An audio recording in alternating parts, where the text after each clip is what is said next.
Hi there, and thanks for joining me for this video.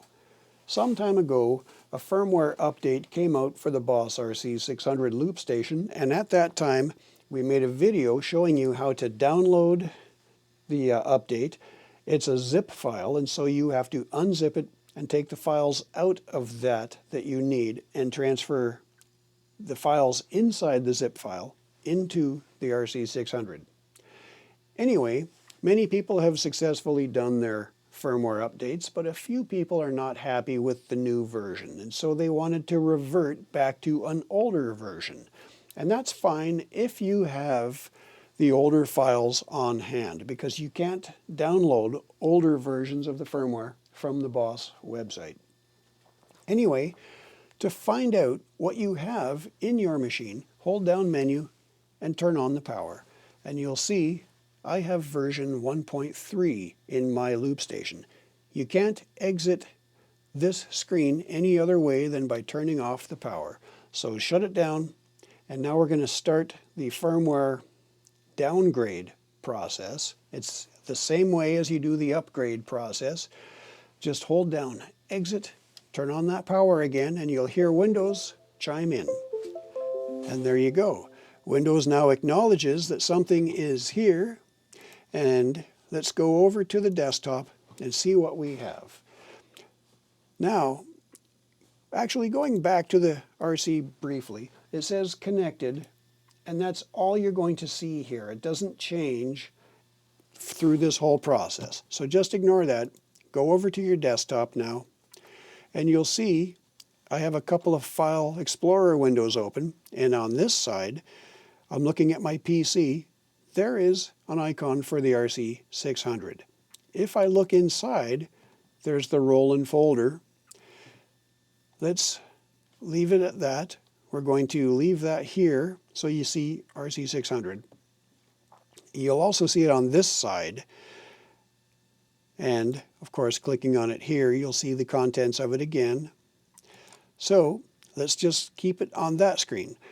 I have on this window previous versions of firmware that I've kept on hand for whatever reason. And I have version 1.12, 1.20, and 1.21. Let's use an older one, 1.12. That's maybe the third firmware update that ever came out. So, double-clicking on that folder, I have 5 files in it, and these are the files that I need. I'm going to click the top one, and then hold down Shift, click on the bottom one. And I'm going to drag these 5 files over to the RC600 icon and copy them this way. They'll automatically end up in the root directory.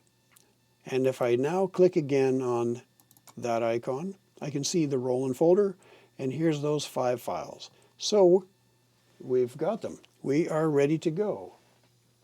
So now I am going to eject from this list, eject the RC600 from my computer, and we'll go back to the RC and see what happened. So now you'll see that it is now asking me if I want to update. In this case, it's actually a down date. So let's hit Enter. It'll start the process even though it's an older firmware version. And that's going to take a bit of time.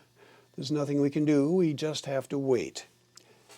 Now, usually when you're updating things in a Windows computer, you would not be able to revert back to a previous version. It just wouldn't let you. But the RC600 does let you do this if you wish. So I'm just going to hit the pause button, and I'll come back just before it's finished. And here we go. It's at 98% right now. It's just about done. 100%. So now it's going to finalize everything. It's complete. It says turn off the power. All you can do at this point is comply and turn the power off. So we've done it. We've downgraded the firmware from 1.3 down to 1.12. Let's hit Menu button and hit the power again just to see that we do now have version 1.12. So again, you can't do anything other than turn the power off when you're on this screen. So as it happens, the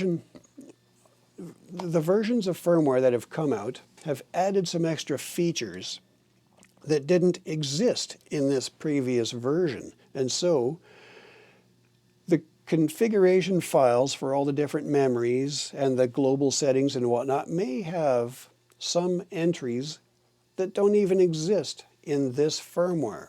And so if you're going to downgrade your firmware, I strongly suggest you do a system and a memory reset, which I'm going to do right now. And the way to do that is in Menu, scroll over to the right all the way, Factory Reset is right here.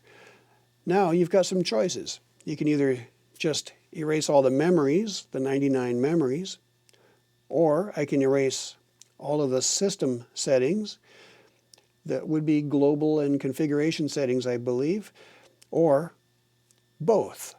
Memory, that would be the recorded tracks and specific memory type configurations, and all of the global system settings. I'm going to reset all of them back to default settings under this firmware.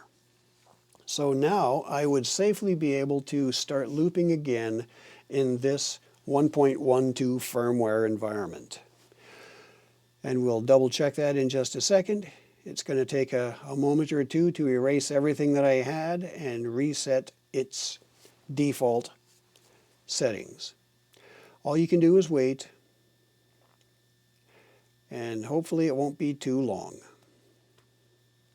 And it'll drop us off again at, well, probably at memory 1, I would think.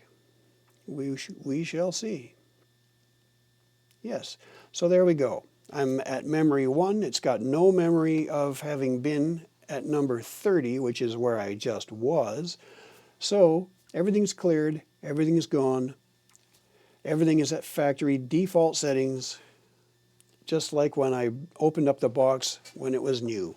And that's all there is to it.